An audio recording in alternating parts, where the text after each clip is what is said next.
फुलझड़ी चक्री छुरछुरी टिकली फटक्का बंदूक मिसाइल साइठो आवाज अनारकली बाज आइटम एको गोन कम लेबो आकाश तारा बिजली नहीं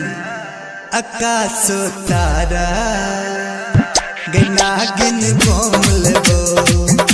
हनुमान चकलटिया गए हडरो बम लेबो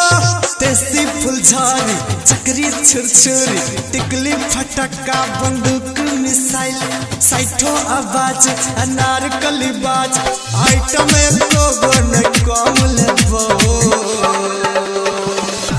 आकाश तारा बिजली नहीं आकाश तारा गना गिन बम लेबो हनुमान चकलटिया गए हडरो बम लेबो गए हडरो बम लेबो गए हडरो बम लेबो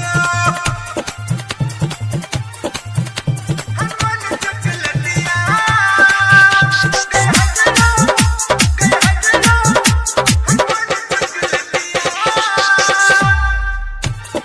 बोली बोली आदित्य मल की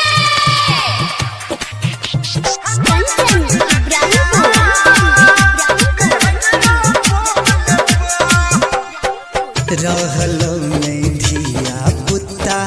भगलियो सियान के खाली बीड़ी फटक्का सोनै हेत छाती उतान गे रहलो नहीं धिया पुता भगलियो सियान गे खाली बीड़ी फटक्का सोनै हेत छाती उतान गे एगो दुगो नहीं डरम लेबो बुझली मम्मी आकाश तारा गना गिन बम लेबो हनुमान चकलटिया गए हडरो बम लेबो गए हडरो बम लेबो गए हडरो बम लेबो भारती रिकॉर्डिंग स्टूडियो खंगरेठा। हनुमान चकलटिया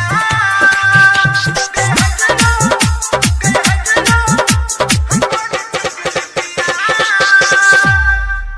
बोलो बोलो छठी मैया की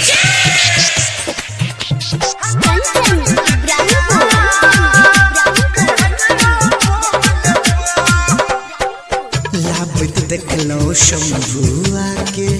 दुगो छोरा भर का मिथिलेश बा के आइटम देख का रहलो मन मसूर का लाबत देखलो शंभुआ के दुगो छोरा भर का मिथिलेश बा के आइटम देख का रहलो मन मसूर का मसुअल फसुअल में नराम लेबो बुझली मम्मी आकाश तारा गना गिन बम लेबो हनुमान चकलटिया गए हडरो बम लेबो तेसी फुलझड़ी चक्री छुरछुरी टिकली फटक्का बंदूक मिसाइल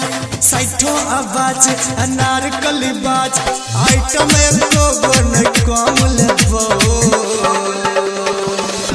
आकाश तारा बुझली मम्मी आकाश तारा